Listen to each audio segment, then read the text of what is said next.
Everything used to be set up on the Stream Deck, and it was just like, I hit a button, all the inputs, everything does, and then the Stream Deck stopped working for that purpose, and I never fixed it, so now it's just never... It's not a one-button press, and it's like 4 buttons, and it confuses me. Oh, sorry, I'm still prepping for the show. Oh, Jesus. Me too. I have water.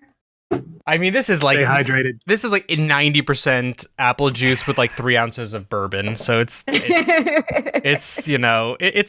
called pacing. It's called pacing. It's called... my wife, thankfully, as she saw me pull the bourbon, as she saw me pull the bourbon from above the fridge, she's like, "Hey, I really don't feel well tonight. That's a bad call because you're watching the kids by yourself as soon as your podcast is done." And I'm like, good to know. I'll only do this much then. I'm not gonna... I'll put the bourbon away. I'll put the bourbon. And we got some new boy bin. I probably should have been doing that. Yeah, bourbon's nice. It's soothing. I'm glad I discovered it briefly. Anyways, welcome everyone to episode 309 of the Constantly Calibrating Podcast, our last episode of the decade of 2019. Woo. Just a nonchalant woo. This is our Constantly Calibrating's end of the year awards semi-spectacular. It's amazing. I have written that differently on every single document and social media thing that I have put out in the last week, and I can never remember what the actual term is. I had to look it up. As always, I am your apparently confused host, Josh Silverman, joined by my co-host, Justin Stanley. Don't drink a beer all the way down as a stunt to start a show, because now I got the burps. It's like back, man. You got the borpins. Let that be a lesson, kids. We are apparently in the teen category. I forgot that was still a thing. Kids, don't drink your water all the way down. I think we're still safe. Soda, gas, burps. Yeah, indeed. Soda. Joining us this week, we have the host of But Why Though podcast, the editor-in-chief of But Why Though, and the mother of Yodito, Kate Sanchez. Hi! Hey. And I am so happy that everybody is including Yorito on my introductions. That's all I have to say. That is my achievement in this world. Goodbye. Goodbye. It's entirely possible I spent most of my Thanksgiving weekend just talking to my wife about Yodito and her saying, "You're not saying it right." I'm like, okay. It doesn't matter. It's all about the spirit and the love of the baby. That's it. And I may have said something very similar to that, to which she just stared at me for 10 straight minutes while stuffing a turkey and never took her eyes off of me. So, it's the reason for the season. It's the reason for the season. We are also joined by, for the second time in the last 168 or so hours, the co-hosts of the New Entertainment System podcast, and as of tonight, the most frequent guest on the Constantly Calibrating podcast with 4 appearances in the last 6 months. I'm coming for you, Justin. I'm coming for that spot. Not that hard. At this point, Justin's been in quite a few episodes, but now you dethroned our friend Dan Nichols from Adult Swim Games, who previously had 3 appearances as of this night. But yeah, Nathan Brandt is back on the show for our last show. That's the competitive man. Don't let him know. I'm probably chunking this out as a trailer and directing it at Dan. Because he's level 80 when I have him on again. But yeah, your job is my job now, Dan. Exactly. No, that's gonna be that's gonna be how we're doing that. So yeah, we are here tonight to talk about our best. So let's just actually go down the awards we're doing. Best gaming experience of the year, film of the year, most anticipated game of 2020, and ending with a game of the year. We're not going to make the mistake of last week. We actually have a time limit. We're going to talk about 3 to 4-ish minutes, each person going around talking about their game, discussing it, game or film, and discussing it and whatnot. You might notice we have less awards than previously. We used to have our biggest blunder of the year and disappointment of the year, and honestly, it just got too fucking negative. Yeah. Also, if I can go on a 10-second rant, the biggest disappointment of the year is gamers. So, is gatekeeping entitled the transphobic, racist, homophobic gamers, and you can quote me on that because that's the worst thing of the year and the decade. So, that's the last negative thing of the night. We're going into positivity now. I had a very long rant written out on that actually, and I culled it completely down because I've been thinking about it all fucking day. Proud of you. I was in a mood today, so it's stuff popped in my head. But we're gonna start off with best gaming experience for those who are unfamiliar. I didn't like just having a game of the year because game of the year I always measured as like the favorite game as a whole, technical experience. But there were sometimes games that just didn't quite qualify as that, but they left like a special place in my heart. Last year for me, it was swinging through New York City and Spider-Man on the PS4. For instance. So for me, I am going to go with, and I'm actually going to make sure I actually keep track of time.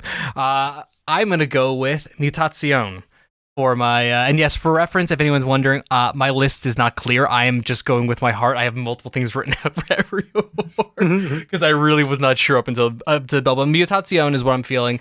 I've loved the game earlier this year. For those who don't know, I talked about it a little bit on my games of the decade. It, is an ensemble cast game where you play a character who you go to visit your uncle on this island that was a while back struck by, I believe it was a meteor, and it mutated everyone on the island. And you go to visit your grandfather who is dying. Your grandfather is connected on a level to this like tree in the middle of this town, and it's like an old school point and click adventure game, but without really puzzles. It's just narrative based. You talk to people, you have your choices of your dialogue. It can change things a little bit, but really you're just going through the story. It's 8 days long. Each day is roughly 45 minutes to like 90 minutes, depending how you play it. And it is some of the most beautiful art. It is some of the most beautiful writing. And it's a game that I just can't stop thinking about, and just the experience of playing it. I had a hard plan mind. I was going to do a review on the catch-all of it, hit the embargo, all that stuff, and then it just got to the point of like, no, I just want to play one day of this game every day, and I want to experience it on my own pace, and that's what I did. And I played it over about 10 days, almost kind of thing, just playing through it, and it was just a damn good, emotionally wrecking but beautiful at times, but a beautiful game. And like I think I said this last week, but half of my backgrounds on my computer are screenshots from that game on my rotating like slideshow backgrounds. So yeah, that's my experience of the year. It was a good one, and I just talking about it, I really want to play it again. Ooh, nice. So yeah, Justin, how about yourself? Let's go into you next. Man, I read the most, and you have a lot of things for someone who was like 6 hours ago had nothing right now, right out the gate. It's not Gundam. Okay, it's not Gundam. I was expecting Gundam. Cool honorable mentions. Call of Duty crossplay. Okay, and not just it's because it's Call of Duty, but just the crossplay experience that I don't do much with my people I work with, like the people I like that I work with. But like everybody decided like, hey man, let's play Call of Duty and stuff. Like I was like, man, I don't want to. And then like, I don't know if I like to get talked into. I'm like, well, I guess crossplay is try it out. So I got summer play on an Xbox, summer play on a PlayStation. I'm playing on PC, and it just works. Like it's awesome that I don't have to worry about what console they're on, anything like that. So just like crossplay experience overall, freaking awesome. That's great. Yeah. Also recently jumped into Star Citizen on a 3.7 alpha. It's actually playable, and you can see get an idea just go back to whatever last catch-all was. Like I rant almost a whole damn episode about it. But yeah, literally we still have not gotten the Jedi Fallen Order because it was just 45 minutes of Star Citizen. I might get to it tomorrow. But yeah, like it's actually to the point now where you can see what this game will be. You can play it, enjoy it, all that good stuff. And also, I just figured out like it has built-in game face tracking and facial animations if you use a webcam. God, is that the video you sent me on Slack? That's built in. You turn it on, it tracks like eyebrows, eyes, mouth, and then like whatever motions you make, like it detect. Like Josh saw it, it freaked him out.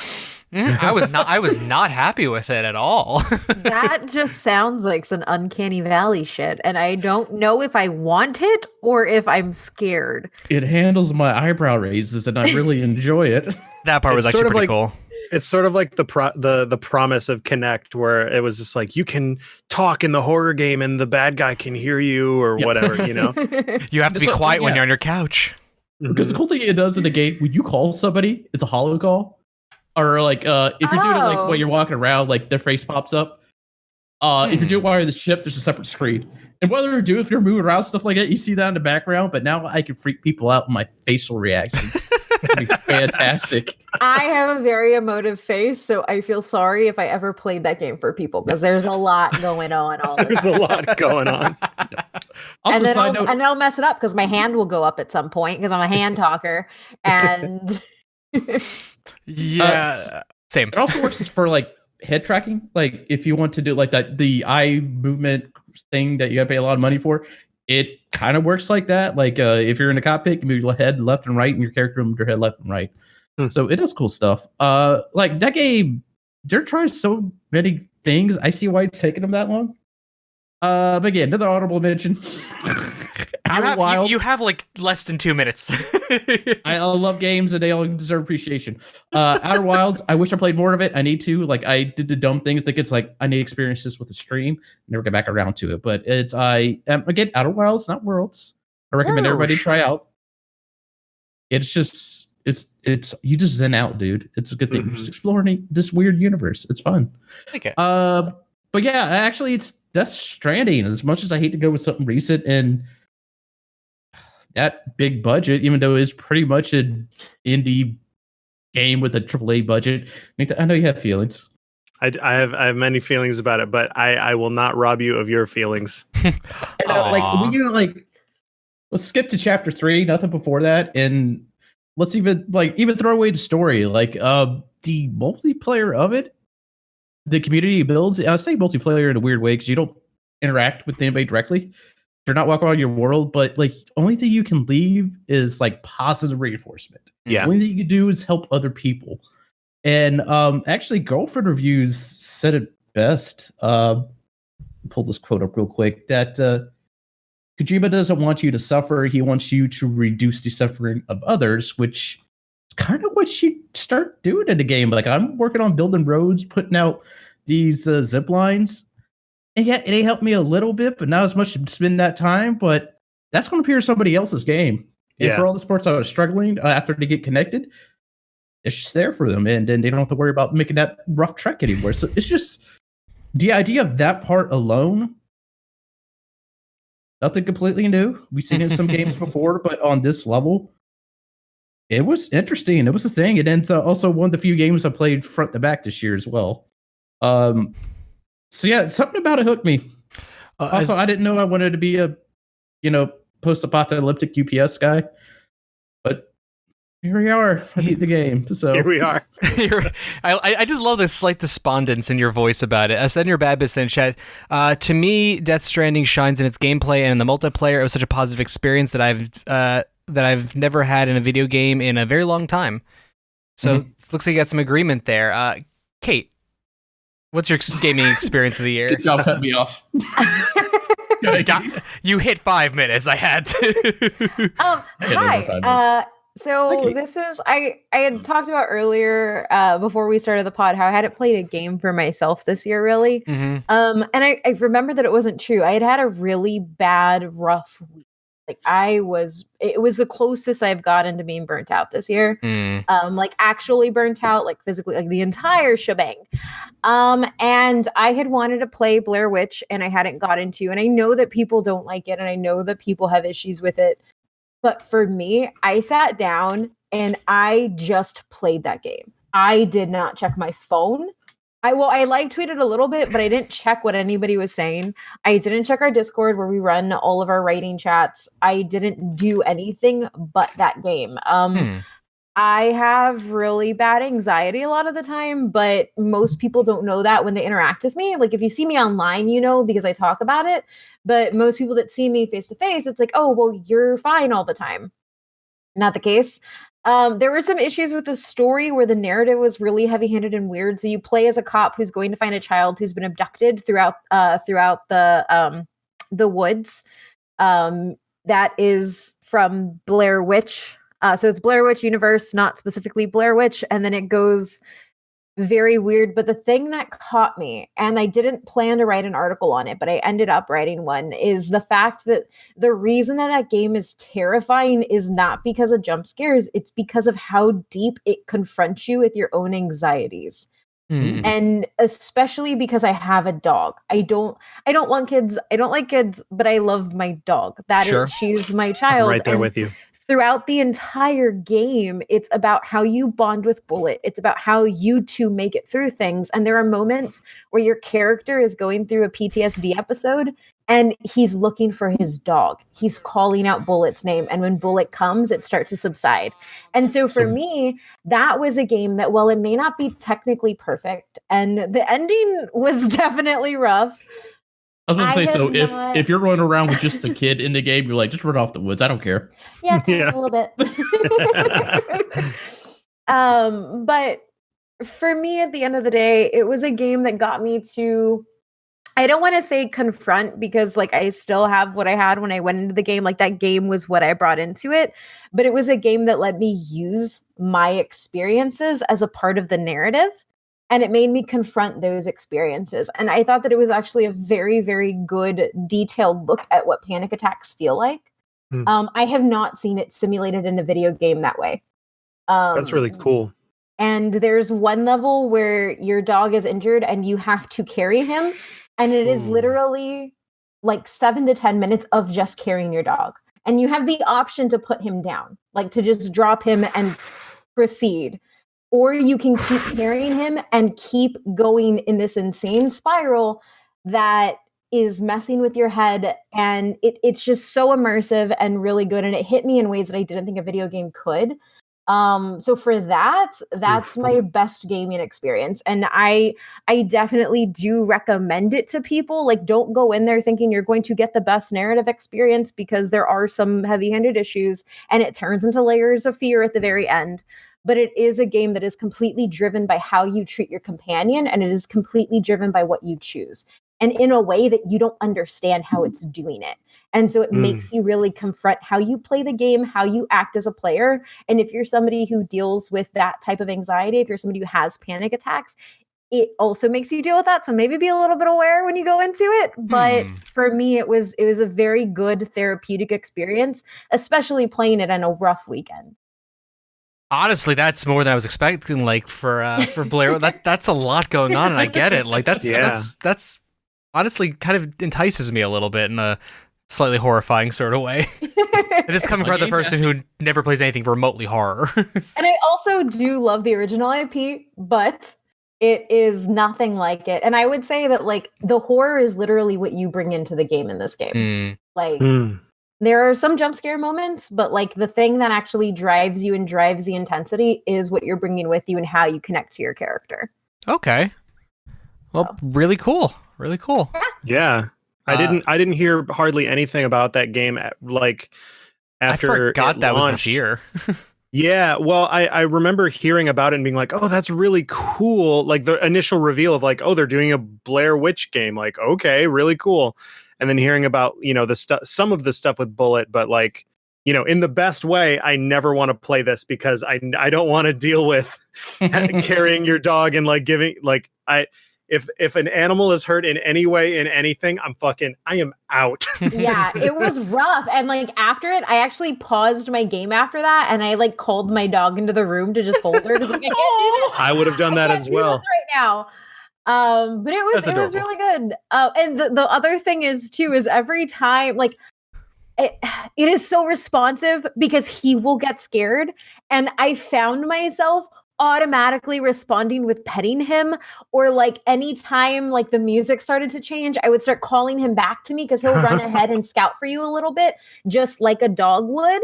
And anytime something would shift, I would just start calling him back. And it isn't necessarily beneficial because you need him to lead you through. But at the same time, it is beneficial because you're treating your companion like your companion.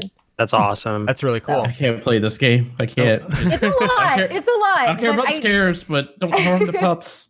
It's a lot. I think people wrote it off way too quickly, and I think they wrote it off because they thought that it was going to be a traditional horror game, and that's not what they got. I watched a lot of streamers play it, and they were just like, thumbing their noses at it a little bit, and then I got into it, and it was way more than I ever wanted from a Blair Witch game. I to say that as a huge Blair Witch fan. Fair enough. Nathan. Mine is pretty quick and not as emotional as that. What the Golf? How dare you say that's not emotional? No. Well, What the Golf was great, and I guess if you want to not get spoiled on it fully, just mute me for 5 minutes or whatever. But the elevator pitch that I would give for What the Golf is it's like Portal but with golf, sort of.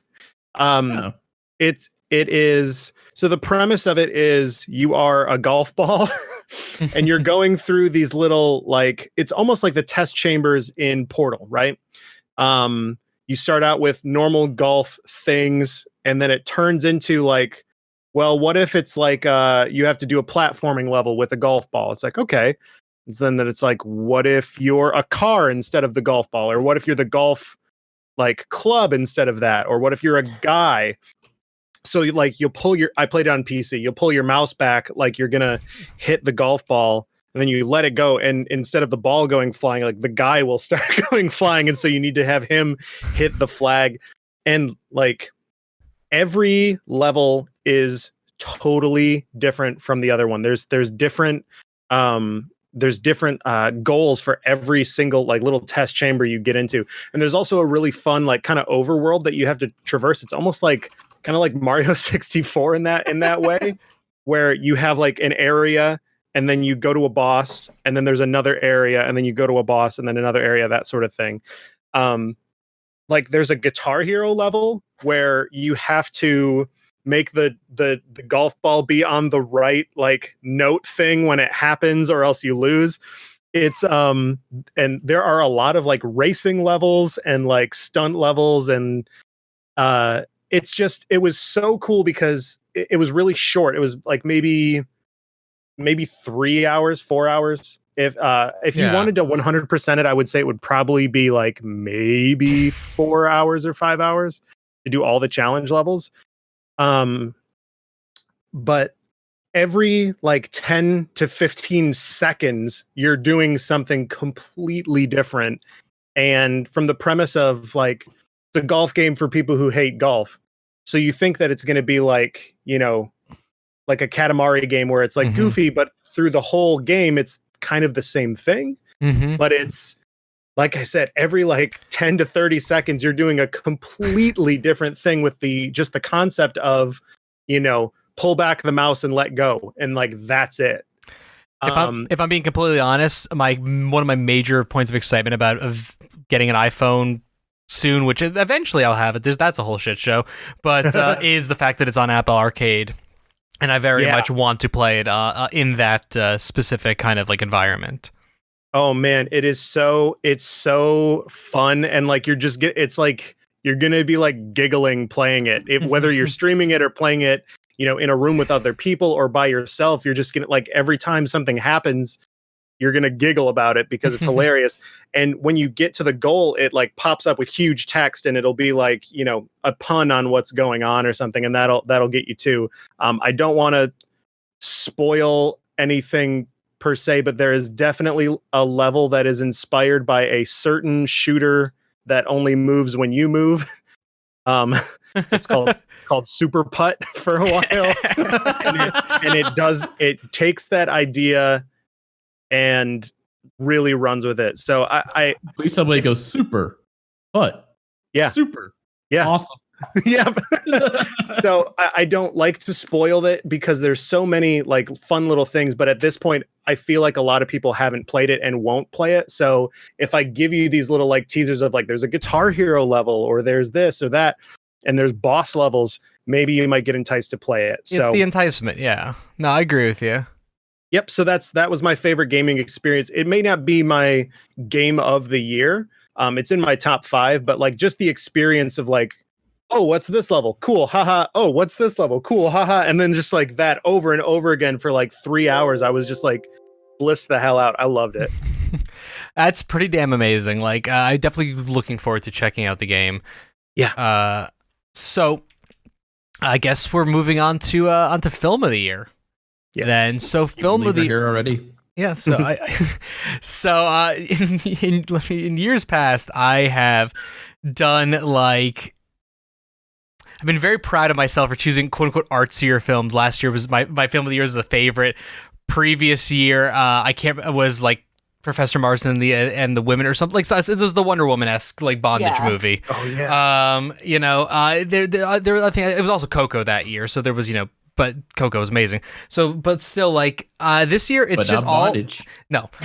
This year's all Disney. No. Like it's all Disney-owned stuff. So, like I'm legitimately having trouble like deciding. Disney owns everything now, so finding something that isn't Disney is kind of a problem. Also, I have my youngest has been like in that we can't go to movies with him stage, and also like it's hard to get a babysitter, so it's like I'm just limited, and the only thing I can convince my in-laws to like let us to watch the kids to go out. It's like, oh, you're going to see one of those Marvel movies? Sure, kind of thing.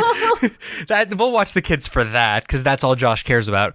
Kind of thing. So no, so my three, my just gonna quickly, Frozen 2 surprised the hell out of me. That is in my top 3 movies of the year. I am in a state of shock. For those who know, Frozen 1 is one of my most hated films of all time. And I think it's one that I hate it. I absolutely hate that movie. Frozen 2 made me not hate it anymore. That is how much I actually like the movie, love the music. I desperately want to see it again. My wife we were trying to take the kids, I had to take the youngest home because he just would not be chill and we didn't want to ruin anyone else's experience. She said, you have to see this movie again. I'll watch the kids so you can see it by yourself. And I went the next night and I was blown away by how much I enjoyed the movie and the music, and I literally listen to the soundtrack regularly. Obviously Endgame is on my list. I'm not even going to say more. Endgame's on my list. But my film of the year is Spider-Man. Which I literally had to double check and make sure that actually came out this year because that feels like ancient history. Yeah. I forgot Shazam came out this year. That was wow. Wait, was this year. Yes. I saw that on a plane flying to PAX West. I didn't know it was this year. Yeah. Damn, that would actually have been a contender if I remembered. I tried to argue with my husband that Aquaman came out this year and Shazam was last year. I did not win that. He just said, here's the IMDb page. And I was like, oh, okay. God damn. Time isn't real. Don't worry about it. Silence with facts. No, just the short version really is for Spider-Man. I think I joined with our buddy John, Mr. Negative, in this. I have been waiting for Mysterio in a Spider-Man movie since that was even a concept, since it was possible that Bruce Campbell was going to play him, all those years ago. And even though I wasn't even a fan of that idea, it was Mysterio. I love Mysterio. I love his illusion powers. I love Jake Gyllenhaal's take on the character. I love how the movie's put together. I love how it fit into the universe. I loved how it was a nice epilogue onto the Infinity Saga, essentially. And yeah, I have almost nothing bad I can really say about that movie. It has its issues, but like that, for me, if that was the last Spider-Man film we got when we thought it was going to be the last Spider-Man film in the MCU, I would have been upset, but I would have been fine with it because it did what I needed Spider-Man to do in a movie, and it also brought back, J.K. Simmons as J. Jonah Jameson, so come the fuck on. So, like, I'm very excited about Spider-Man moving forward, and honestly, despite being very, very, very burnt out on Marvel movies, at the very least, I'm excited about the future of Spidey. Yeah. Also, I love some Mysterio, and I cannot put that into words how much I fucking love Mysterio. The costume was so good. It was such a good costume. It's ridiculous. Such a good costume. Such a good, like, moving Mysterio into, like, this time. Drones. Not mess with Paralympic stuff like that. Yeah, drones, hologram, pretty much production, higher production. I mean, that concept is still there, but updating it to, the present. It felt like the Mysterio I grew up with in comics and, more importantly, in the 90s cartoon, but it felt like it actually made sense. Yeah. Is kind of how I feel about it. So, yeah, that is my film of the year. I don't know what accent that was. Justin. Justin. Well, I know you only care about Marvel, so No, that's Jesus. what's on my film of the year. Like honestly, I know there had to be something else that really stood out to me, but I can't remember it, so probably you didn't. But I was looking through the lists, and I realized I didn't see almost anything this year, despite what my Alamo I broke it down to visit what movie says. to spend the most money on, and that is Marvel's Endgame. I don't know, like that. Okay, yeah, it's Marvel. Yeah, it's Disney too. Yeah, a lot of money. Yeah, it's a common answer. But I mean, come on, who 10 years ago watching Iron Man expected this? And how much has it paid off of the 10 years of Marvel film? Like it was satisfying. Like you get emotional in it. You get points where you jump up and say, yeah, and you're just, I don't know, that movie made me feel things, even though I know the things that made me feel were cheap blows, but they're good blows. And so, I don't, like that's mainly it. Like, I don't want to go further into it. Everybody's seen Endgame. Everybody understands. Right. I just want you to understand why I think is my movie of the year. I don't know. Like, it's something about like it's hard to have a series, one with the expanded universe that actually works, two that actually has a movie that wraps everything up from everything that kind of came before. For the most part, yeah, there's some, you can poke some holes in if you really want to, Sure. but it was still like a satisfying end to 10 years of Marvel movies. Justin. Which all started with Iron Man. I mean, I will say I cried every time I saw it, and I saw it 3 times in theaters, but the third time hit me because my mom, who hated that I read comics when I was little, ended up watching Infinity War with my brother last year, and since then she's watched every single Marvel movie that's come out. Hell yeah. Wow. I got to experience Endgame with her, and it was because I read the comics. I know it's the reason why I have a hard time with some movies watching now, because I don't necessarily like everything that Disney's done with Marvel. Mhm. But getting to see my mom experience, like, my mom knows who Thanos is. Like, never in my wildest dream would I have thought about that. That's worth something. Nicola. And like, my mom even said he needed to get hit with the chancla when he was younger. Like, I didn't know that my mom would talk about Thanos in that way. Like, come on. So there was an emotional. I get what you're saying, Justin, because it's one of those things where it may not be the perfect movie to me, but it's such a perfect cultural event that I don't think I can replace from any theater experience I've had this Not year. only that, like, I'm going to say there's another series I am extremely into and happy about, but I don't think the movie that's about to come out is going to hit me as hard. And, Which is why I have no issues doing this podcast a week before it comes out, because as much as that's why, you know, Star Wars. Oh, yeah. I hope it is. I hope Abrams wraps it up. Mm-hmm. It's not though. I mean, No. hard to say because the movie's not out. It's not out. We don't know, but I don't think feelings are it's gonna feelings. hit me as well as Endgame did. Justin, I mean, I don't want to go into too long. I still remember you flying out for a normal visit that coincidentally coincided with Iron Man's release, and I still can literally remember being in that theater, hearing the final thing of the Avengers Initiative from Nick Fury, you and I losing our shit, and your then girlfriend and my wife both looking at us like, what the fuck are you, like, we were almost in tears excited, and we're jumping ahead of time. I thought you were going to go to the comment we heard saying, is that Morgan Freeman with the eye patch? Oh my god. I'd forgotten about that. I had fucking forgotten about that. Wow. So yeah, no, but so all I'm going to say is the last time I would say for Endgame is, And to be clear, I also did this for Force Awakens. Didn't feel as great. I So was overwhelmingly emotional. But. We did see it opening night and went in to see all the next showing. I Your drove to another city to watch Force Awakens because it was sold out in Austin. Wow. Makes sense. I feel that. What I was to say on Endgame, last thing I was to say is Andy Escoblades on Twitter, when they right when they put out the actual like official HD like clips of it, he was sharing them, as he always shares Marvel stuff and shares DC stuff, he shares comic stuff. He shared the clip of Avengers Assemble. And I remember literally just completely isolated from the movie. I saw that clip and I just was weeping at my desk. and I remember that moment of just, a guy works for Ubisoft who I'm vaguely friendly with shares this clip, and I'm literally crying at my damn desk because that's the impact that all those years leading to that moment had, which is I will say, and this probably isn't great to say because I know some people get shit on for saying this, but like I remember getting teased at school. I had somebody steal my XMen comics because girls shouldn't have them. Oh. I had somebody throw my stuff away because I was a nerd. I got it through the ringer. And I know a lot of other people did too.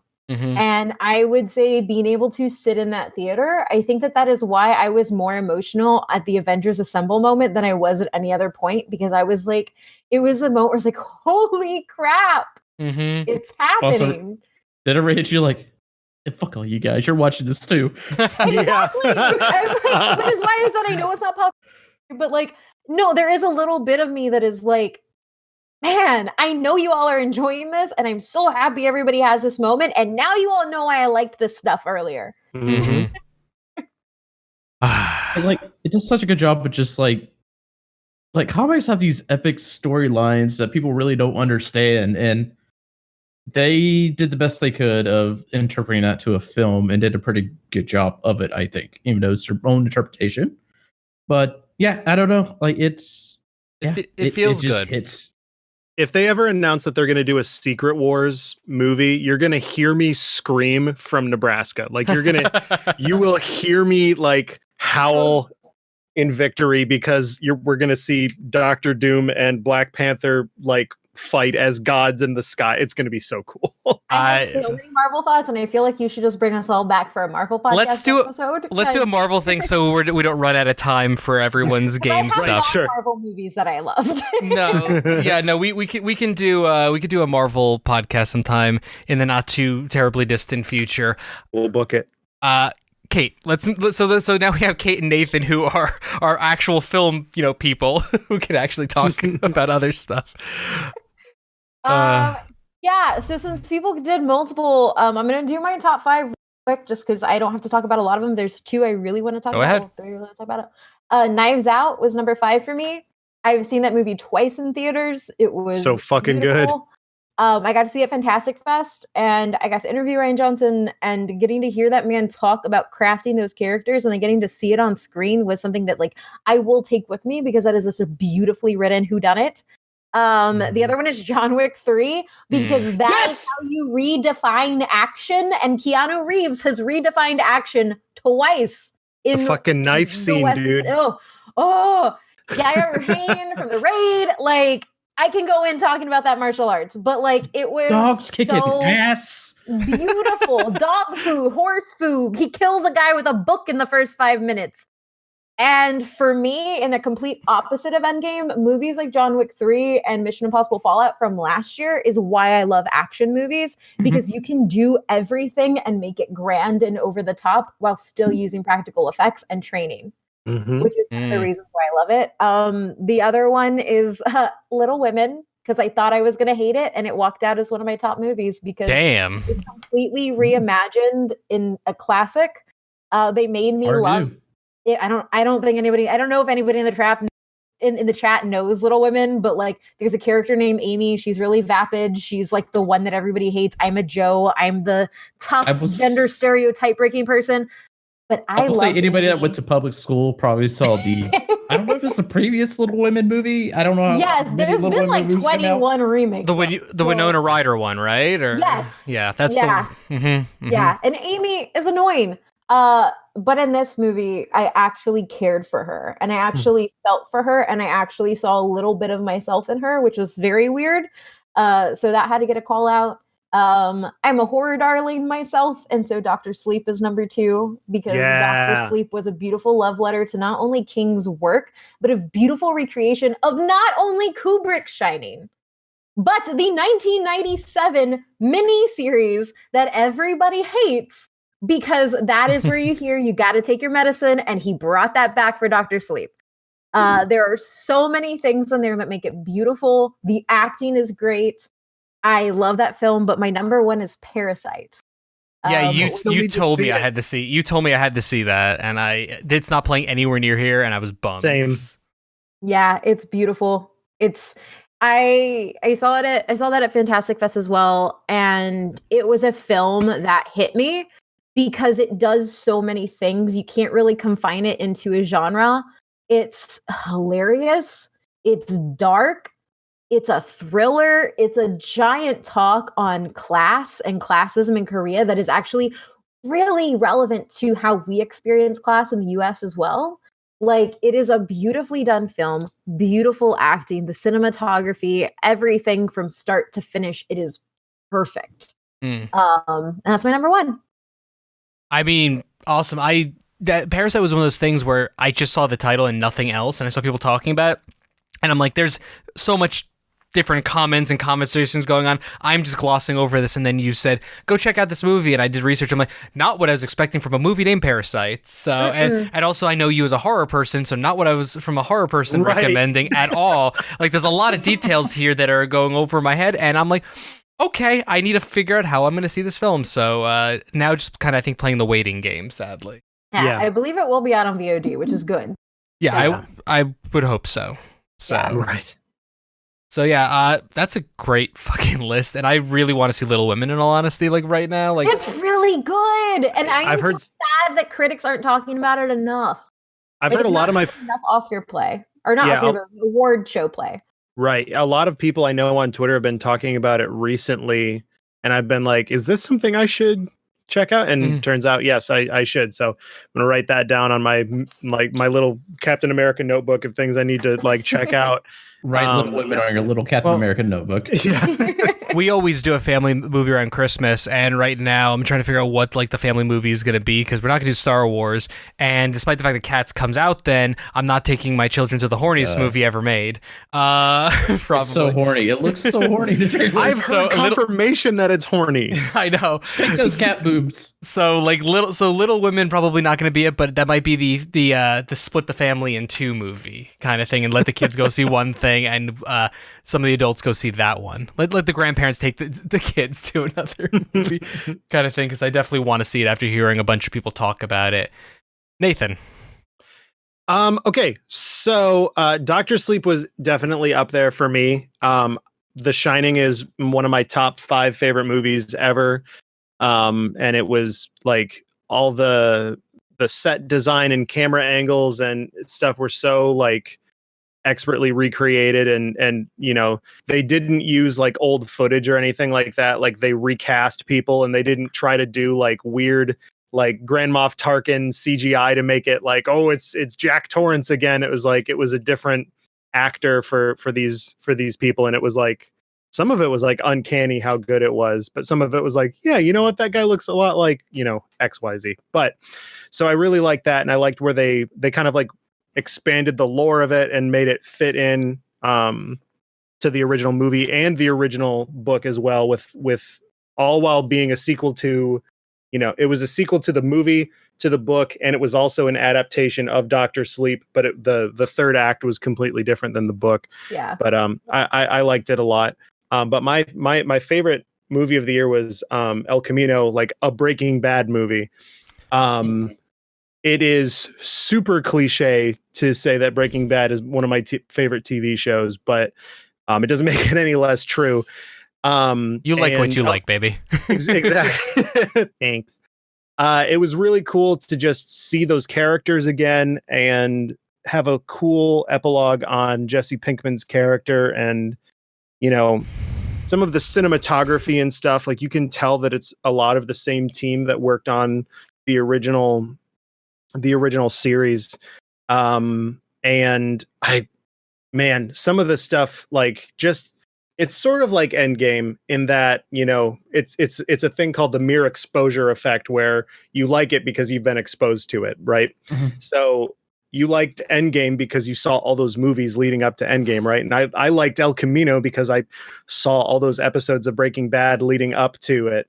And, you know, I Jesse Pinkman is a character that I hold really close to me because I relate to him in a lot of different ways. And just his struggle of just like trying to get free, but then getting, bogged down in this and then bogged down in that. And he's got to go over here and figure things out, but he's getting bogged down in this. And he's just trying to escape. And whether he makes it or not, I'll leave it for you to actually watch. But it was such a good, like, Breaking Bad epilogue where, yeah, there are things that are still, left up in the air or loose ends that are out there, but I don't need any more. If they decide in like 10 years to make another movie, cool.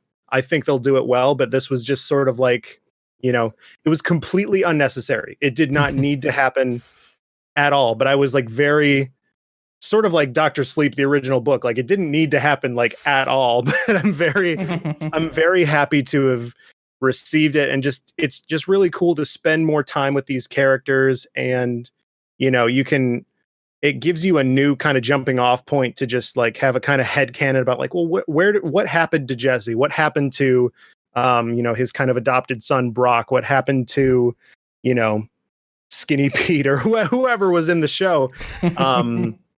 It was just really cool. And it's sort of, like I said, it's in a weird way, it hit me in the same way that Endgame hit a lot of people, where it's like, you've just spent so much time with these characters. And it was just cool to get another little adventure, and the same team being behind it lended to like the visual style of it really well. And you could watch El Camino right after the final episode of Breaking Bad, and other than Aaron Paul is obviously a little older, the guy that plays Skinny Pete is obviously a little older. Other than those things, like it literally takes place seconds after the show ends. So it was really, really cool and really emotional, but I liked it a lot. That's outstanding. Mm-hmm. Honorable I mention. actually need to watch it after hearing that. Oh, it's so good. Especially if you're like a fan of the show, like, Yeah. It's not going to like, you're not going to get some kind of revelation or like some crazy plot twist. Like, oh, Walter was actually an alien the whole time or whatever. But it's sort of then I'm not like, watching. Only. No. I truly thought I did not need this. That last shot of Jesse in the finale, you're like, he's out, he made it. And then you think about it and you're like, he would be so fucked if you think about it after he like leaves the compound that he's in at the end of the series. And it's just like this picks up and is like, yeah, he is so fucked. And how is he going to get out of this? It's great though. I need to stop talking about it, but Breaking Bad, man, it's my shit. Good stuff. Good. Honorable mention for Joker, just because enjoyed the film. Because I love that staircase, man. The stairs are really good. Staircase are super good, especially when you listen to it with Laffy Taffy playing in the background. But that dude dances too fucking much, man. It is a lot of thrust. But being one of the movies that when someone says, "Is it a good movie?" I'm like, it's complicated. Right. I love honorable mentions, but we get 25 minutes until Kate literally has to leave. So let's try. No, that's what I was Lightning saying. round. That's what I was saying. I just Cool. want to mention it was there. Yep. So, most anticipated game of 2020. I'm just rapid firing my thing because I actually don't have a lot to say. I have a top 5 list pretty much of what I'm excited for. Marvel's Avengers. I don't need another game of service, but I like what Justin and I saw at PAX West. It looks good. Animal Crossing. It's Animal Crossing on Switch. Like, of course I want to fucking play this. Psychonauts 2, I backed it on Fig 75 years ago. Of course I want to play that. I love the original Psychonauts. I want to see how they translate, seriously, however many years it's been since the last game came out. I want to see how that turns out. Watch Dogs Legion. It keeps getting delayed, and I have a lot of questions about the quality that game is going to come out, but I like Ubisoft's shit most of the time, and the idea of recruiting random-ass people with random-ass skills is kind of my jam, so at the very least, I'm just curious to just dick around with the game. And my most anticipated game of the year is a game called Spiritfarer, because it's a game I get to play with my wife, and it's about building a hotel essentially a hotel on a boat for ferrying spirits onto their next life, and it kind of has that same shit, like that same vibe as Mutation that I feel, and I liked what I saw of her playing at PAX West, and even with no sound, playing the game because they didn't give me headphones to play it, and like barely being able to pay attention because our friend Belinda kept talking to me. I still liked a lot of what I saw, and I like a lot of the trailers. So that is my top 5. Spiritfarer is my most anticipated of the 5. Awesome. Justin. Cyberpunk. I mean, come on, it's Cyberpunk. Like, put a port on my head, inject it into me like the Matrix. I want it. Replace any part of me with cybernetics to play it. I would just give it to me. Please don't be in the game, Elon Musk. I really don't want you in there. I know. I love how you think you need to stand up and do something just because the camera was on you at the Game Awards. But I don't care if you made a Cybertruck, even though I'm strangely turned on by it. Just don't be in there. But Keanu, you could be in it anywhere, dude. And I'm glad you're gonna be through most of the game. I'm glad you have so much input. I'm glad you're so excited to be a part of it. But it's not just that. The game just looks amazing. And CD Projekt Red is like every time they release a game, like each game is a severe jump ahead of what they've done before. Like Witcher 3, Witcher trilogy, each game is completely different. Some are like completely different genres almost. But they have massively improved upon each other, so I'm excited to see what Cyberpunk is. I mean, we know we got an idea now, but I just want it. I'm excited. I'm excited at the concept, and I got a Cyberpunk. That's as short as I can keep it. Yeah, and I got a Cyberpunk statue. This technically Justin sitting behind me, so I guess I'm somewhat excited. You know? I want it back. Have an apartment. No, I'm kidding. Keep it. If you want it, you can have it. Let's move on to Kate. So really got 2. I only put wet on the sheet, but Doom Eternal.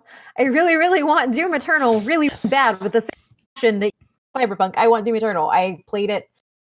Played it at QuakeCon, played it at PAX West. I've played it multiple times, and I am in love with how ridiculously hard it is, but also how much fun it is and how much it helps you throughout the entire game. They've color-coded everything to make its difficulty a lot easier, and you don't just get to run through a shotgun for the entire series of the game like 2016. So I'm really excited for it. The other one is the RE3 remake. So much butt rock. Sorry. I actually don't talk a lot about games on my Twitter, which is really weird because I love games. But I love Resident Evil. Resident Evil is one of the first series that I have ever played. It was my first foray into horror games. It defines my life as a gamer. As much as I'm not down necessarily with so many remakes, because I feel like we're getting really close to the dead end time where we had 7 games in 4 years, and I really don't want to go down that road because it was a dark, dark time for Resident Evil fans. I really want Project Resistance, which is now Resident Evil Resistance. That's the main reason why I want RE3. I was hoping that they would have released it as a solo title because Capcom has a very bad habit of not letting their multiplayer Resident Evil games breathe. That being said, it is something that is completely different when you look at the asymmetrical genre that I think is going to bring a lot, and especially putting us in a different type of umbrella situation. And I am a sucker for asymmetrical games. I'm a sucker for Resident Evil, and that is the only reason I want RE3. Because Jill looks like Lara Croft. Reason my eyes look dead because I have bought Operation Raccoon City. Yep. I was very excited for that game, and there's a rant behind that. It does have the ending music slaps hard when you beat a level. I'm just going to say that. I mean, something has to slap hard in that game. I'm about to play it for everybody. Hold on, I'm just going to link it. But go on. Yeah. Okay. I think moving on to Nathan. So as a small teaser, in January, Kate is on an episode of my podcast where we made what did we make? We made a Resident Evil game that was an edutainment game. Edutainment game, and it was 4-player co-op. So yeah, no, that'll be, I think, the second week of January. But my most anticipated game of next year is fucking Streets of Rage 4, dude. I am jacked up to here for that shit. By the way, I just got sucked into a mobile game, the King of Fighters All Stars, which is pretty much a mobile beat 'em up game with King of Fighters and now Tekken. You don't want that. You don't want that. You want Streets of Rage 4. I do, but I like beat 'em ups, and that's where I'm trying to get it at. Dude, Streets of Rage 4 is going to be so cool. The like hand animated, like everything. The environments look so cool. I've been waiting for another like very good beat 'em up like this for a long time. I go back and periodically play Streets of Rage 2. I have it on my Wii U virtual console. I go back and play it all the time because I think it still holds up today. It's one of the first games I ever played. And I think that it aged super well. And Streets of Rage 4 looks like it's going to just be the fourth Streets of Rage and be very, very good. They're doing like a little time jump. Like the main character like is an ex-cop who is like, the cops aren't doing their job anymore. I gotta get on the streets and take down the real enemies and shit. I'm like, yes.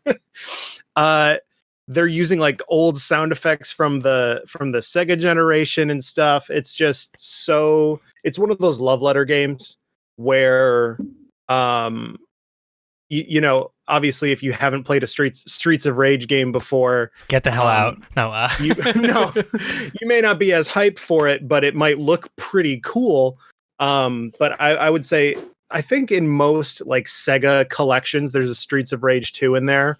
Two is the very, very good one. 3 and 1 are both good, but 2 is the very good one. There is like, there's a girl you can play as. She's like a young girl and uses like a guitar to fight with and stuff. Like that's really awesome. Yeah, I don't know, man. It's just, it looks like it's just going to bring back that kind of era of games to now and update it in ways that make it super like replayable and stuff like that, which I'm super into. River City Girls was a game that I was like, ooh, that looks like it might scratch the sort of like beat 'em up itch that I've been having for so long, because there's not very many good ones. You know, if you play shooters, there's a lot you can play. There's a lot to look forward to. But if you're into, you know, 2D games with like crazy good art style and good animation and stuff like that, it's like, you know, you might have like one game a quarter maybe that you're looking forward to. When they announced Streets of Rage, like they have the same composer as back in the day. They have like I said, the same like sound effects and stuff like that. I'm just like, I will love it no matter how good it is, I think. But all signs point to it being like of a very, very, very high quality. It looks like everybody that's on the team is like, no, we're gonna do it justice. Like it's Streets of Rage 4. It's not like Streets of Rage Resistance or Streets of Rage Rising or something. It is Streets of Rage 4. So it really, to me, communicates like, no, we're going to continue the legacy and bring it into the current day. But that's all I got to say on it. I'm fucking jacked for it. That's awesome. Awesome.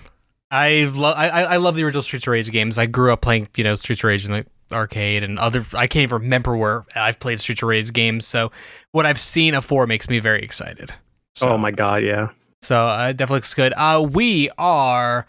I just realized my last tweet, I think I wrote the wrong upcoming award. We are moving on to our game of the year, and we're going to start with Kate in this case. Yeah. We're going to switch things up just in case things go a little too long. My game of the year is Stella. It is a cinematic platformer from Skybox Labs. If you've heard about them, you've probably heard about them because they're also working on Halo Infinite right now with 343. It is beautiful. I love platformers, but it's really hard for me to get pulled into one because a lot of the time they're repetitive, especially when they're cinematic. And a lot of the times when they're cinematic, you lose a lot of the difficulty play because you're sacrificing that for it being really beautiful.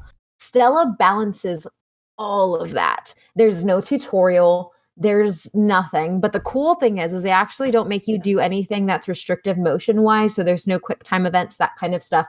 It's just about timing. But timing as in, when do I walk? Not now I need to do this ridiculous button combination to get to this piece. It is about a young woman, not a child, like most platformers are about, who is there at the end of the world. And she's working her way through survival. And there are these, it's not a horror game, but there are these giant, like Guillermo del Toro-esque monsters that hide in the forest and will come out and smash you. And it's a little like, oh gosh. And then you just learn. Like it's kind of it's Soulsborne in the way that you have to learn from your mistakes. There's no around it. Like it's multiple playthroughs to get to the time where you can just push through it. But the environment does help you because there are clues for you to learn. And once you learn that one clue, like look for red, then that now helps you in the rest of the game. It's a beautiful game with a beautiful soundtrack. There's no dialogue in the game at all. It's just the story is driven by setting and music, and it's my game of the year.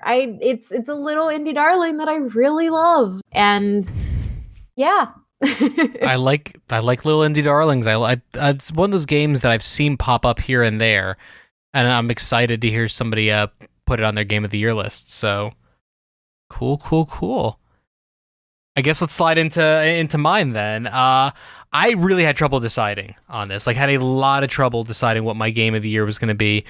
There was a strong period of time where I was going to go Jedi Fallen Order. Game is broken at hell's points. Actually, it wasn't that bad on PC, but I know it's broken on a lot of the platforms, and it did certainly have some issues here and there, but it was Star Wars. It felt good. It was my first Souls-like game. I was playing it on, like, normal, maybe hard difficulty at times. I can't even remember now. So like it was fine. I had some trouble here and there, but I very much enjoyed the story. But no, when I actually sat down and really thought about it, as much as I'm in a total Star Wars kick right now, it's Outer Worlds. That is the game that I was not picking up. I was not picking up that game. I said it before, I'll say it again, I said it in catch-all. It was a poorly marketed game that got talked a lot up and then just disappeared completely from the radar until about a week before the game released. And then just suddenly it's like, oh, Outer Worlds coming out. And it's like, oh, why is this your marketing thing? Is this game not going to be good? And the way Justin and I talked about it, because we were Slack messaging each other back and forth while I was starting the game up, and what we kept coming back to on it was that it reminded us of a game out of time. It reminded us of a game that it felt like about a 10-year-old game.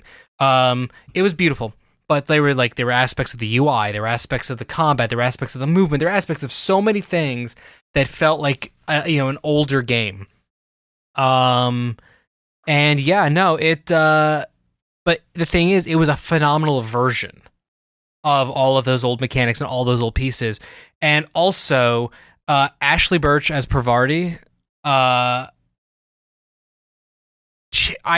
still mad she didn't win a damn award for her voice acting because she was sensational in the role, and the game stuck with me. And yeah, I would actually use the term brutally easy combat, because the game was only hard for maybe at the first hour on the hardest difficulty, and then it just got so ridiculously easy that it was never a problem. I don't care. I had a good time. I had fun.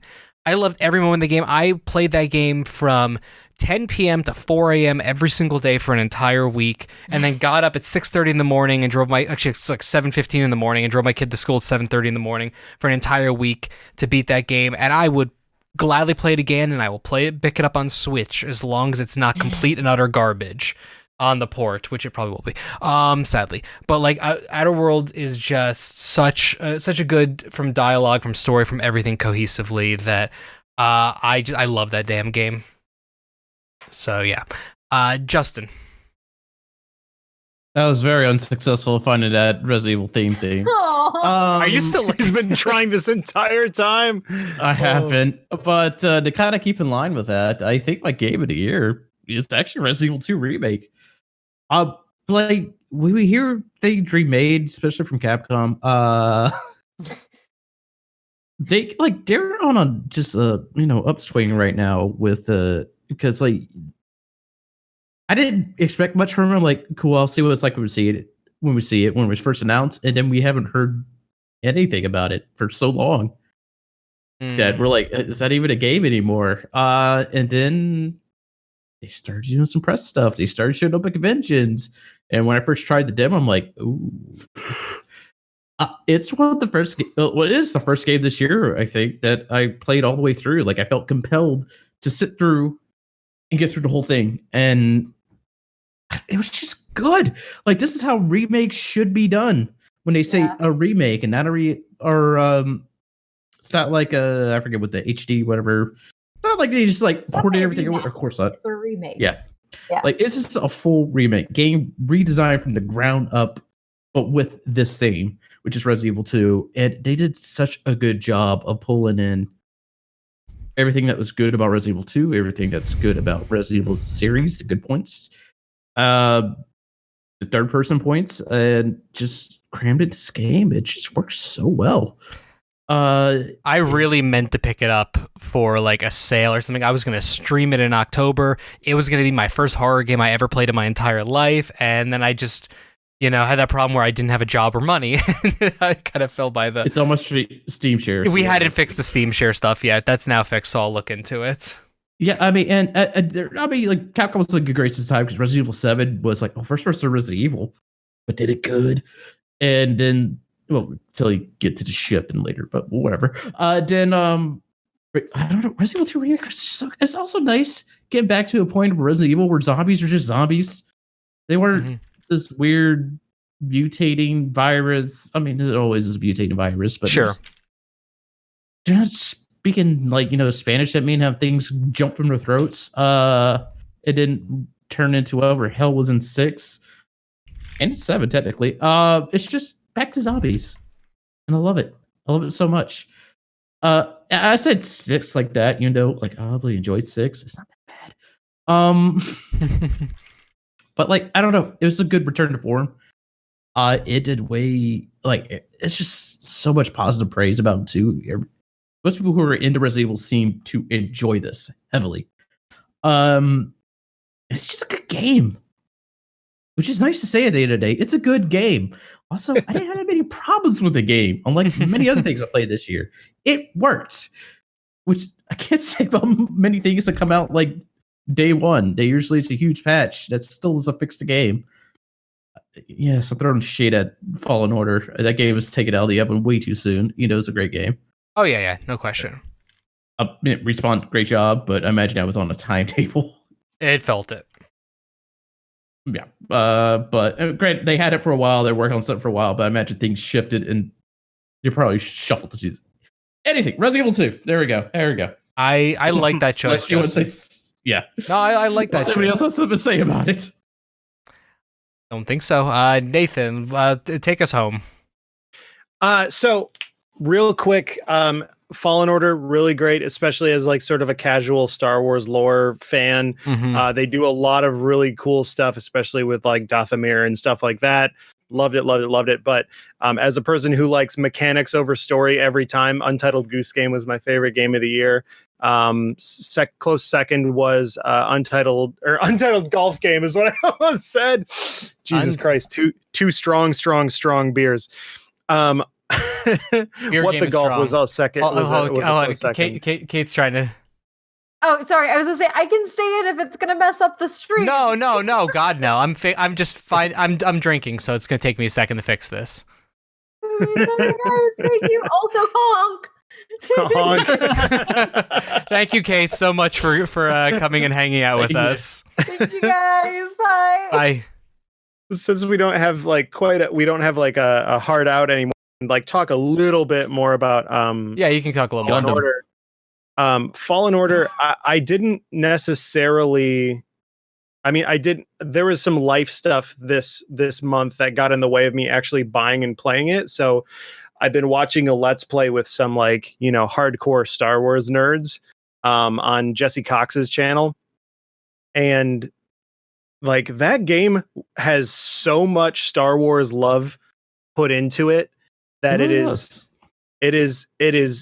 it's insane. Like all of the little like details and like all of the, most of the lightsaber parts that you can build your lightsaber with are actual parts. Like if you go to the park in Disney and make like a lot of those it's the same part. So you can really build a version of the one that you can get. And there's a lot of, if you're not done with it or you haven't played it yet, I don't want to spoil where a lot of the stuff goes, but like they really go into some places that you're like, wait, are we really going here? Wait, is that planet? Does that mean what? Is that what I like? It's sort of that the whole way through. If you know like a lot of the more like tangential lore stuff that you're like, wait a minute, so they're there, then that means that XYZ. But there's a lot of stuff like that. There's a moment where you get more lightsaber colors, and that's all I'm going to say about Fallen Order in that regard. I cried harder at that moment than almost anything else in video games, because they literally made my 2 favorite colors canon in the new canon, and I lost my ever-loving mind. Our Discord was just me losing my shit over that. That's not just that. Like, it doesn't matter where you fell in love with Star Wars. It's there somewhere in that game. Like, right. And if you're a hardcore Star Wars person, it pays off in this game. Like, they do a pretty good job of, like, even if it's a slight nod, not into a lot of just Star Wars in general, be it the games, movies, show, except Ewok Avenger. What was that Ewok movie? I forget the name of it. I just gave you that in there, but something like that. Rest of it, all good. But yeah, like, just, if you're going to, Ilum, and you're like, wait, does that thing that's on Ilum, that looks a whole lot like, and then you go back to Ilum later and you're like, no, that's totally this from this movie. And, hopefully that doesn't spoil anything for anybody, but man, no, it was so cool from a story perspective. And if you know me, I don't give a fuck about story in games at all. It was a topic of last week's episode quite a bit. So the best part of Jedi Fallen Order was I gave a shit about the story. And, I think the combat was really good. A lot of people complained about how hard it was, but nah, I don't know. I don't ever want to say get good, because there's, there is a story mode part of it where it's like very, very easy and you can kind of blow through it. But I can see how, if you're not used to the certain kind of maps that it gives you and stuff like that, then, some of the traversal might be a little bit difficult for the average person. So with that, I'll say it's not for everybody. I wouldn't recommend it to everybody, especially since the story isn't for everybody. If this was your first Star Wars story, then you'd be like, what the fuck is a Night Sister? Exactly. But no, my favorite game this year was Untitled Goose Game. I think it exemplifies everything that I love about games, where it's just mechanics based only. There's nobody's talking at you. There's no exposition. It doesn't try to be a movie. It doesn't try to, there's no fucking audio logs. There's no like emails to read from other characters. It's just, you're playing a video game, and that's what I really, really loved about it. And it was a really quick experience. All my favorite games this year, other than Jedi Fallen Order, were really quick experiences. I've said it a lot before, but this was very much a power vacuum year from last year, where there were so many good, huge games that came out. And then this year was just sort of like, yeah, I like Gato Roboto, or yeah, I like Untitled Goose Game and What the Golf and stuff like that. Even Fallen Order is like, 20 hours and you're done. Yep. It's not a long experience at all. No. It's there weren't a lot of really, really great games that came out this year, but the ones that I loved, I really, really, really loved. So yeah, I think that's great. And I have so many games I love this year, and a lot of them, most of them are just short little Switch experiences. Ape Out stands out in my brain as one of the single best video games / like music combinations I can remember in recent time. Untitled Goose Game. There's a lot of games that, as you said, they're games, and that's why I like them. There's a lot of those kind of things that just stand out in my brain as these wonderful experiences and things like that, and wonderful games. This was a hard year for me to really figure out what stood out for me as my game of the year or my experience of the year, because there was a lot of stuff I really liked, but a lot of stuff that I also kept forgetting because the year is long, and sadly, the nature of how the brain works, it favors recent stuff. And for the audio listeners, Justin found whatever the hell he was talking about earlier, and this is meaningless to you because we can't link it during the actual show. I'll link it maybe in the show notes. Watch it live. If I remember, yes, you should watch it live on mixer.com/concalpod. But thank you for everyone for watching our end of the year show. This is literally the most cohesive, successful one of these we've done in all these years of podcasting. The first one of these was like a 7-hour podcast. That's not a joke. Go look it up, because we did a collaboration with another company, and it was like 3 hours on our show, and then another 3 hours on their 3.5 or 4 hours on their show, and it was not good. So it's nice that we've refined and we've gotten something together, and it's. I'm glad we got to talk games and a little bit about film and go through some things. That was a lot of bourbon, so it's hitting me pretty hard right about now, so I'm slurring just a little bit. I think the key is alcohol and a timer. I think that's really what it is. Alcohol and timer is good. It's also really hard to stop people right. when alcohol's involved and there's a timer, because there were some points where it's like, oh, we're hitting like 8 minutes on this thing, and I really have I'm enjoying this conversation too much to interrupt it. I'm a bad ho. No, it was I just interrupted the word host and said bad ho. Anyways, you can be whatever you want to be. Oh, thank you very much. So. Yeah, so thank you all for joining us for the last Constantly Calibrating podcast of 2019, of the 2010s. It was a blast. We were on hiatus for most of this, for a good half of the year, but it's good coming back. We will be back. So there's no new episodes the next 2 weeks of the Constantly Calibrating podcast. We will be back on January 7th, still Tuesday nights. Kevin Wallace, who was originally going to be on this show, asked since he couldn't make it tonight, if he could come on then. It'll be during CES, so we'll be discussing his experience at CES and him in general. He's one of our oldest friends of the podcast, so it'll be nice to chat with him. We're being asked by somebody Blem in chat if Catchall is going to be live tomorrow. Yes, it might be a different time. We'll have confirmation sometime tomorrow, but Ryan wants to come on the show, and we figure it's the last Catchall of the year as well, so we're going to try to figure out when we can time it out that will make sense. So more details on the social medias and our Discord related to that. Since Kate had to run, I'm just going to go check out But Why Though podcast and But Why Though and everything Kate does. I'm just going to throw her Twitter handle into show notes and stuff, because I could not pronounce it. Oh my Mithrander. I couldn't try. Same. So go check out Kate and everything she does. She is the mother of Viudito and literally one of my favorite people I've met this year. And go if you're gonna be at PAX South, go check out, I forget what day it is. Myself, Kate are joining Eric and Kenneth from Normandy FM podcast. We're going to be ranking the best companions of Mass Effect live on stage. So nice. I believe it's 8 p.m. I want to say Saturday night. It could be Friday. It could be Sunday. I know it's in the Cat Theater, though. So go look at the schedule for that if you're going to be at PAX South, and we hope to see you there. Nathan, you just did this last week, but do it again. What's your stuff, bud? I know. So I'll boil it down, because I don't really do streams anymore, so I can spend time on my podcast, the New Entertainment System podcast, where we have a robot that makes us prompts for video games. Every week we have a special guest from the games industry, the games podcast scene, or the games journalism industry, and we goof about games that don't exist, that are somehow less weird than games that really do actually exist. If you listen if you listen to the podcast, the more time that goes on, you look at a real game and you're like, wait, that's just I could see the NES pod prompt that would make that real game that's out in the world. But yeah, it's a half-hour show every week.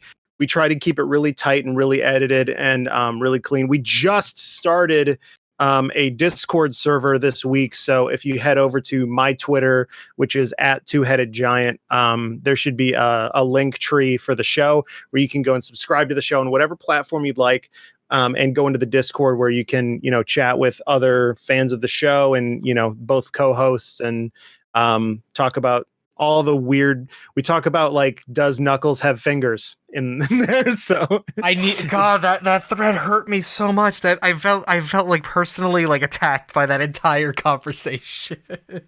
Think about it. But yeah, so that's me. I do a weird show about a fake video games made by a fake robot. So it's really high concept, but I like it. I mean, I loved it when you first told me you were going to be looking into it, and I've loved it every step of the way since. And the episode that you were on was very, very good. I'm a fan of it. I still actually need to listen to it. It's only been, I think, the second time I've ever listened to a show with me on it. But I had a lot of trouble listening to podcasts lately, and I don't like it because I'm behind, and it sucks. Right. Me too. Is that like a thing of the season? I don't. I mean, for me, it's just I'm too far ahead. Like I've listened to too many podcasts this year, and I'm running out, so I need to do more. And I'm already subscribed to over 90. Jesus Christ. Yes. I just only have a certain very small amount of time to listen to podcasts, and my littlest kid is getting too old to listen to certain podcasts anymore, and it's becoming actually kind of difficult. So it's just I'm actually very excited to get. I really want to get my iPhone so I can waste my AirPods, so I can just sit and just listen off a phone, because I don't like listening off a PC. It's a weird thing of mine. No, but I don't either. I like using my phone app, so it's such a stupid thing, but that's just what I want to be able to do. So I'm looking forward to maybe listening to more podcasts in the not too distant future. Regarding Constantly Calibrating, thank you all for joining us this week. The Constantly Calibrating podcast is live every Tuesday at 4:30 p.m. Pacific, 7:30 p.m. Eastern, right here on mixer.com/concalpod. Again, we will not be back until January 7th. Yeah, January 7th. I think we double checked my brain that was a Tuesday. We are on Facebook. It's my birthday. Hey. Wait, oh shit, that is your birthday. Mm-hmm. We're doing a birthday podcast with Kevin. Oh shit. Oh shit. Oh shit. Oh shit. Even more bourbon. More bourbon. We are more boybin. We are on Facebook at facebook.com/ConstantlyCalibrating, Twitter at ConCalPod. I'm at Bear Punch. Justin is at Justin_Glorious. Check Instagram at Instagram.com/ConstantlyCalibrating. Come chat with us on Discord at ConstantlyCalibrating.com/Discord. One of these days I will get that right on the first try. And as always, if you like the show, subscribe where you're not subscribed, subscribe where you are subscribed, review on Apple Podcasts. All of these things, these little itsy bitty bitty things add up, and it gets us more attention, it gets us more listeners, it gets us beating that whole algorithm that sadly controls our lives. Help us get out into the world, and we will continue providing more interesting content. It's the end of 2019, people. We got some cool stuff coming up in 2020. I've got some ideas. We got some things. Again, taking part in a panel beginning of the year. I've got an interesting new job, which is really going to fuck up my ability to do Constantly Calibrating stuff once it goes full time. But we still have some cool my job, so we might continue. Yeah, so there's some stuff. There's some nuts and bolts and some cool stuff coming up. We got some really great ideas, and if you need me to help on anything, let me know. If you need me to show up on 1 out of every 4 episodes, I can still do that. I mean, we maintain the record. We might be in talks. But yeah, no. So Constantly Calibrating will continue in some capacity, despite what my depression and anxiety sometimes tells me. So I thank you all for putting up with us at the beginning of this year when we were gone for 6 months, and I thank you all who are new to the show, who are old to the show, who have stuck with us for the past 6 months of this brand new year. The new friends, everyone, go check out my Twitter. I'm writing a whole thread on Bear Punch about thankful for people and whatnot. So check that out, because there's going to be a lot of heartfelt, emotional mishigas going on there probably the end of this week. And for the final, your jellies. And for the final, the Pokemon, dude, Detective Pikachu. Was that this year? That was this year, Justin. Oh, that was a good movie. Okay. I liked it. My boy Bulbasaur was in it, and he was cute. No, so thank you all, though, seriously, just to wrap this up, thank you all for joining us for the last show of the decade that we were founded in, which is weird to think about, that we've been here, the Constantly Calibrating has been here for most of this decade. From a really stupid thing to a larger really stupid thing.